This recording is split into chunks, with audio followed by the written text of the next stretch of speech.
Hi, this is Black Brit. I'm Jonifa, and I'm joined by the amazing Tola Okogwu, who is a British-Nigerian author, journalist, and hair care educator. First of all, I want to say thank you for taking the time to sit down with us. How are you feeling? I'm feeling fantastic. Thank you so much for having me here. Amazing. So I'm just going to get straight into it. And so my first question is, what initially got you into writing? Oh, I love this question. So for me, it literally was a need. It started with the birth of my first child. So I have two daughters. And after I had my first child, I quickly realized that, I'm a reader. I love reading. It's always been a big and important part of my life. And I really wanted my daughter to also love reading as much as I did. And so for me, the first step was access, was having as many books as I could in the area, in our house, in our home, going to the library. Yeah. I often say that, she had her first library card when she was 6 months old. Oh, wow. We used to spend a lot of time in the library. Yeah. But I think also by that point, I'd also kind of become aware of how little I saw myself in the literature that I read growing up, and just the fact that it felt like I didn't exist in children's literature, and I wanted a different sort of story for her. I wanted her to see herself represented. I wanted her to see a wide range of people from all different cultures. And so it became sort of a mission for me to find those books, source those books, and it wasn't always easy. I couldn't go into the library and just pick a book off the shelf and know that she would get that representation. I often had to do the research beforehand. Most of the books, I had to buy them from the States. Wow. And so you can imagine I was exhausting that supply quite quickly and just getting quite frustrated with it. And my husband, who's often behind a lot of the sort of how did you and why did you stories, he was like, well, you have a journalism degree that you sit in there not using. Maybe, you write. It's something that maybe you could do. And that sort of planted the first seed for me that actually writing is something that I could do. And then the first story, the first book I wrote, which was Daddy Do My Hair, Beth's Twist, came to me in a moment where I was online on Instagram. I saw a illustration of a black father doing his daughter's hair. And it mirrored what was happening in my house, because my husband had to learn to do our daughter's hair for the days that he took her to nursery. And immediately the words, Daddy Do My Hair, popped into my head. And the story literally just flowed out of me from there. That's never happened since with any other book. So I know that book was meant to be, because it did start the whole journey, but literally that's how it all started. I think that's really amazing, especially when you talk about hair, because we know that within Black culture, hair is a big thing. And I feel like for me personally, I only got to understand my hair during the pandemic, because a lot of the times it was either I'd wear wigs or cover it. But to you, why do you feel why is hair important, and why is it seen as, because obviously with Onyeka and the Academy of the Sun, we know that her hair is her superpower. Yes. Why is it that, why do people shy away from their hair, do you think? And why is it that we have this just kind of strange relationship with our hair? Yeah, I really do feel that Afro-textured hair it's not just hair. And I always say I live for the day where it is just hair, like it is for every other ethnicity. But for us, it's so wrapped up in history, just from the times of slavery, and where, to decide if somebody was black, they'd stick, a pen in their hair or something to see if it fell out, then your hair was straight enough, you could pass. If not, then yes, you could be categorized as black. To just discrimination that we faced over the years in the workplace, in schools, and it's still happening. That married then with what I think is one of the biggest issues is the lack of knowledge and understanding about Afro-textured hair and how to look after it. And when you don't know how to look after a thing, when you don't know how to care for it, and it's damaged and it's breaking, it's going to become a source of frustration. It's going to become a source of despair. It's going to become a tension point. And when you've got no other options, you feel like the only thing you can do is hide it, ignore it, find another alternative, and then marry that with living, especially if you are living in the West, and living in an environment that everything that surrounds you tells you that your hair is unattractive, your hair is a problem, your hair is something that needs to be fixed.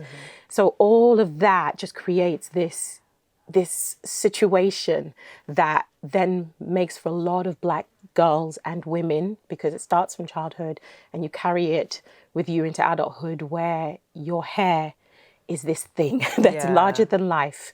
And it shouldn't be, but it is. And that was definitely my journey. Yeah. So going on my own journey, having a blog, learning, influencing those around me, and then starting to coach and teach other people how to look after their hair. What is Afro-textured hair? What does it need? How do you look after it? How do you help it to flourish? It really showed me that this was an issue that needed to be discussed, and we're not talking about it. And part of the coaching process, because I was dealing with a lot of adults and parents, and I realized that there were two sides to the conversation. There was the educating, the practical side of things, of showing people routine, products, tools, but there was also the mental journey, the emotional journey, the unpacking of, I hate to use it because I do feel it's a word that can be a bit overused in these times, but trauma, and unpacking a lot of that in order to feel comfortable, because you could learn how to look after your hair, but if you don't feel comfortable wearing your natural textured hair, then no matter how healthy your hair is, you will never see its beauty when you look in the mirror. So true. And so the books came out of that realization that this conversation needs to happen. We need to start going on that journey of accepting our hair, learning to love our hair. And so that's really Onyeka's journey. It mirrors my journey that I went to. And so I love that you said it. Her hair is her superpower. Yeah. The idea for the story came from this simple thought. What if a girl discovered that the very thing she thinks of as a weakness is in fact her superpower? And as soon as that idea came, I knew it had to be her hair. So onto the topic of superheroes. Why do you think it's important to create? So obviously you created a book about a black superhero. Why do you think that's important? Why do you think that's necessary? And for example, when I watched shows like Luke Cage, for example, for the first time I witnessed like a black man being a superhero, and just visualizing that was like, wow, like this is not something I'm used to seeing, and it gave me a sense of like confidence, and it's like, wow, we're amazing. Like, why do you think these kind of like stories are important to put out there? Well, you've kind of hit it on the head. When we read or when anything we consume, we invariably want to be inspired. Definitely. And we should be inspired by it. And books play such a huge part in that, especially for children. And I think for me, when we read, it just opens up our imagination of what we think is possible, what we think is achievable. And so when you grow up never seeing yourself in the role of the hero, always the sidekick or the sassy sidekick, that one's one I have an issue with the most, or the comedic relief, it limits where you think or who you can be. And so it's important for us to see ourselves as the hero, and especially superheroes, because for me, superheroes achieve fantastical, amazing, out of this world things. Most of the times that, we know are beyond the average human. But what they do is give you a sense of, I can change the world. Yes. I can make a difference. And that's powerful. And, you're like, well, I don't have laser vision or something, but actually in my own sphere, in my own world, in my own small way, how can I change the world? And I think that's very much Onyeka's story. It's like, what is unique to me? And I do believe that everybody has essentially their own superpower, something that is unique to them, special to them, probably makes them stand out and feel very different and misunderstood growing up. But it is that thing invariably about them that will change the world or their world, and they can use to make a difference and have an impact.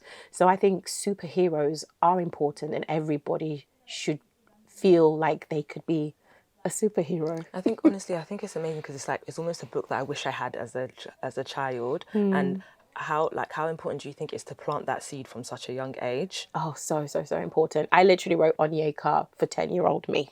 It's the book that 10-year-old me wanted and could never find. And so it's an ode to her and every other 10-year-old out there like her. And irrespective, I think, also of skin color or the texture of your hair, there's something in that story that I feel is universal, which is about identity. Yes. It is about coming to that place of accepting who you are as you are, and the power that it gives you when you own that and you lean into that. Because when you can shed sort of the cares of what other people think, it just frees you up to experiment, to take risks, to try. And so it is so important that we give our young people the sense that they can do that, and show them that the freedom comes with that, because there's so many pressures now, and so many voices and so much noise that's influencing. And so in amongst all of those voices, having one that says you can be anything, you can do anything, you are special, you are unique, you are beautiful it's incredibly important. I love that. How much has culture impacted your writing? Oh, a lot. Onyeka and the Academy of the Sun is set in Nigeria. I was born in Nigeria, moved here when I was 6 years old. Yeah. And so I'm a third culture kid. I was raised in a household that sort of straddled the boundaries of being British and being Nigerian. Yeah. And that's always been a journey, or not struggle with, well, I guess growing up, it was a little bit of a struggle to feel like, where did I fit in? My siblings and I used to describe it as being in no man's land, where we didn't quite feel British and we didn't quite feel Nigerian. We knew enough to be able to navigate it to a certain extent, but if anyone dug too deeply, you'd find the holes. And the British culture is probably the culture I feel or felt most confident in for the longest time. And actually writing Onyeka forced me to kind of dig into the Nigerian side of my identity. I joke in the book where Onyeka is in, because that's her journey, born in Nigeria, moved to England, and then had to go back to Nigeria. And there's a scene that she's in the classroom and, you know, they're kind of recapping what they've learned. And the teacher asks, oh, you know, what do you know about Nigerian history? And she shows that she knows something. And he's like, oh, good. It's good to see you know more than just, you know, murderous Tudor kings. And that I put that in because I had this moment when I was researching. I was like, I know more about Henry VIII than I do about the presidents of Nigeria or independence, how that whole process happened. And I needed to do that research to write the book because it's an alternate history in Nigeria. And I changed the history or what happens in the country from the point of independence. And kind of when you do that in fiction, at least for me, it's sort of important. If I'm going to unravel a thread, I need to understand the context around it because you have to make certain decisions like, if I change this, what's the ripple effect? And what else might change as a result of that and what will stay the same? And because I'm a writer and I write from my perspective, I write the things that I am passionate about, the subjects that I, you know, want to speak on, it's always going to come from the viewpoint of, my culture, to be honest. And part of the reason why I said it in Nigeria, because people ask me, it's a fantasy book. Why didn't you create some amazing, you know, futuristic, fantastical world? And I'm like, well, for a lot of readers, Nigeria is a fantastical, strange land they've never really thought about or know anything about. And so what was exciting for me was to showcase the country, showcase the culture to an audience that may never have encountered it that way, in literature definitely, especially for children. And so, I do kind of stuff as much of my culture as I can into my work, even with the Daddy Do My Hair books.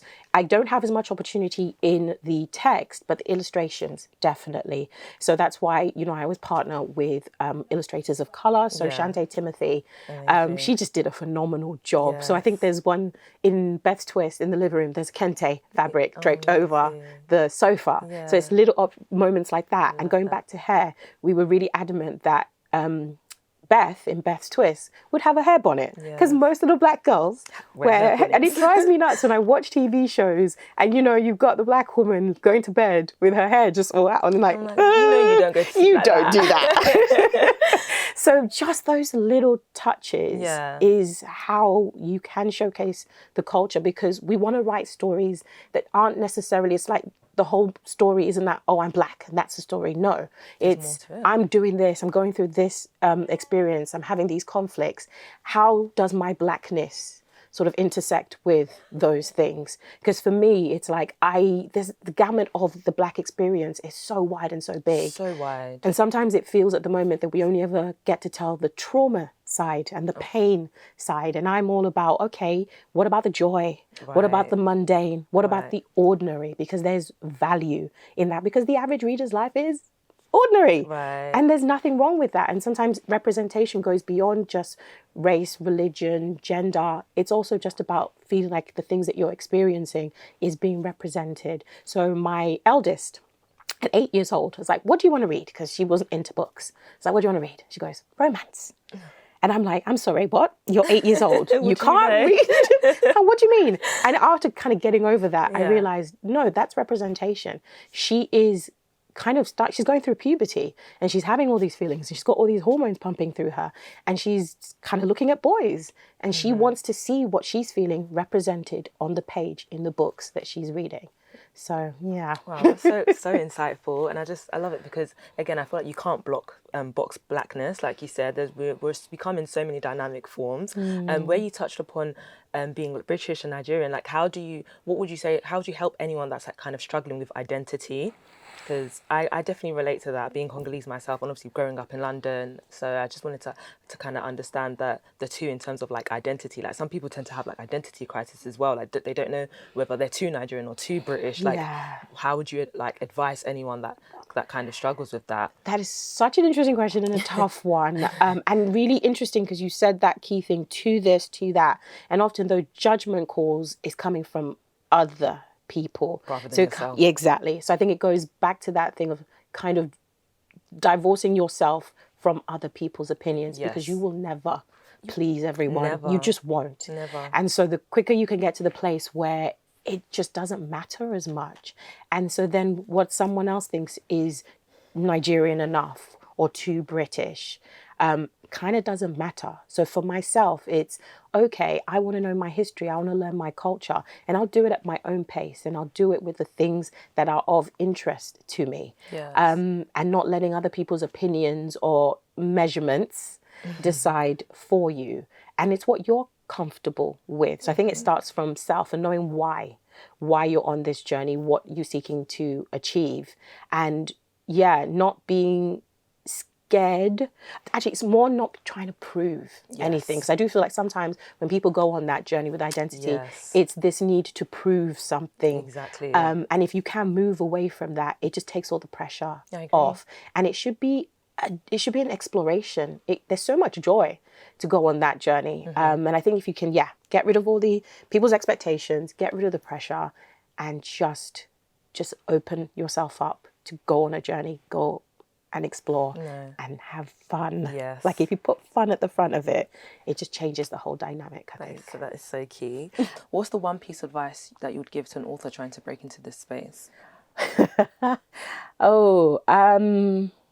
Be creative. I think that we are creatives, but when it comes to things outside of that or writing the book, suddenly we stop being creative. My journey was very much not the typical. I didn't, do an MA. I didn't query agents and then an agent kind of found my submission in her inbox, fell in love with it. Mine was a sort of meandering, winding sort of journey that came about as a result of being creative, looking for opportunities, because I figured out very early that all I needed was the right person to see my work and fall in love with it. And that right person can be anyone. It doesn't just have to be a literary agent. It could be an editor. It could be anyone. And so for me, it was about getting my work seen by as many people as I could. So I did a lot of initiatives and a lot of workshops, as many things that, and also would also hone sort of my craft and help me feel more confident as well as improving my writing. So I got an Arts Council grant, developing a creative practice, which allowed me to write the first draft of Onyeka in its first iteration. It changed a lot from that, but that happened because I went to a workshop and one of the speakers had just gotten the grant and she spoke about it. And I was in a place where I needed that funding to be able to devote the time that I needed to finish the book. So it's those kind of way of thinking and just being more sort of open about how you can do it, because it can feel sometimes really narrow. You will be your biggest advocate. So you need to believe in your work. You need to believe in your stories. Definitely. And that begins at the point of rejections are coming and they're telling you, nah, this isn't going to work. You have to believe in it so that you will keep pushing. If that means rewriting, if that means changing some things, that's what you do, but you don't quit and you don't stop. When you then finally get, an agent and you get the book deal, you're going to get comments and notes from your editor that says, you should do this to change it, blah, blah, blah. And you're like, well, no, this is the story that I want to tell. Once again, you being your number one advocate, because nobody knows your story as well as you do. And so you have to have the courage of your convictions in a way to hold fast and say, no, this is how I want to do it. It might not make sense to you, but this is how, and it's a balance because, editors have their job. You need to let them do it. But there are times where I've had to be like, no. And often it's come from the cultural things because they're so new to literature that they haven't been encountered before. So I have to be the one to push back and say, no, this character would say that. I know because I've heard it when I was in Nigeria. Yes. You might not have, but I have, so it's staying. Yes. So yeah, be your own advocate. Just given the state of the world right now, how important do you think it is to have purpose? Oh, it's everything. Yeah. Yeah, like this is a big thing for me and my husband especially. Yeah, because I was in that place, I didn't have purpose and I was depressed. And it impacted everything from how I saw myself, how I moved through life, how I related to the people around me, affected everything. And I do feel like that is a big issue for a lot of people. It's not having purpose and not feeling like what I do matters. Yes. And the mattering isn't like, we're not talking about world and, you know, changing kind of, I'm going to be the prime minister, stuff like that. Yes. That person who is working in a food kitchen and is, you know, cooking food for the homeless, that's purpose. Yes. And that's powerful. It's not the thing that everybody shouts about Yes. in the newspapers or it's flashy or anything, but it's important. And so I think that everybody needs to, because human beings are built to have purpose. I don't feel like we're built to just do nothing and be and aimless. I agree. We need to feel like what we're doing matters. And so it is always one of the reasons why I tell my story is to show people that no matter where, I always say, it is not too late until you are not breathing. So as long as there's still breath in your body, get up, move. Yes. Like it's not over yet. And you can find that purpose. It's why I like writing so much. You can be a writer at any point in life. And in fact, the older you are, the more you sort of bring to the table. More wisdom. Exactly, and experience. So it is never too late. And it's never too late to find your purpose. And so for anybody out there who is sort of feeling a little bit lost, just do it. And it takes experimenting. It takes courage. It feels risky. It feels scary. But we live in a world that tells you if you don't know everything immediately, then it's not worth doing. But actually, finding your purpose is to experiment, is to make mistakes, is to fail and pick yourself back up. Because what you've learned is, okay, that's not for me. And you keep moving and you keep trying. And so there was a space in my life where we downsized, we moved in with one of our parents just so we could have the space for us to invest in ourselves and literally do that process of experimenting, trial and error. And it was that led me ultimately to the writing. So, yeah. I wanted to go on about in terms of Black History Month, because you mentioned sometimes we focus a lot on the trauma, but the joy is there as well.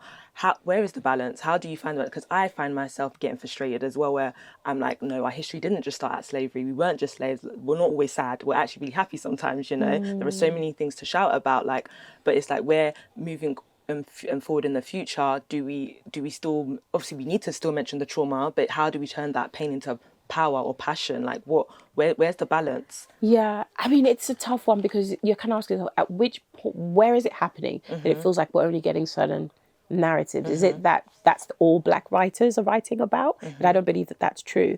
Or is it that that's all publishing is interested in publishing? So where's the middle? Like, where is the truth lie in that? It's somewhere in between those two things. Because I do think we have authors and writers who feel like that's all they can talk about. That's all that people are interested in. And if I just wrote about a Black person going shopping in Asda and, you know, it wouldn't be of interest. Sometimes I want to hear that. You know what I mean? I mean, let something happen after. But yeah, so I do feel like there is a little bit of writers not feeling confident or feeling able to kind of lean into the mundane. And it's funny because some of the reviews that I have read, both on my books and other Black books, seems to tie around tropes. Yes. Most writers use tropes. I don't have a problem with tropes. I think everybody uses it to a certain extent, but it's what you do with it as a writer. And I think sometimes actually we can use as Black writers a trope that is, existed and it's been done, but our perspective, our infusion or injection of our culture can really just turn a trope on its head and breathe fresh life into it. But then you get a lot of the reviews kind of just like almost this expectation that we must reinvent the wheel, do something completely new and different to justify our existence in the space, to justify our publishing deals, to explain why we're getting the exposure or getting the opportunities we're getting. We're not able to just write stories that other writers have been able and talk about themes other writers have been able to explore since time memorial.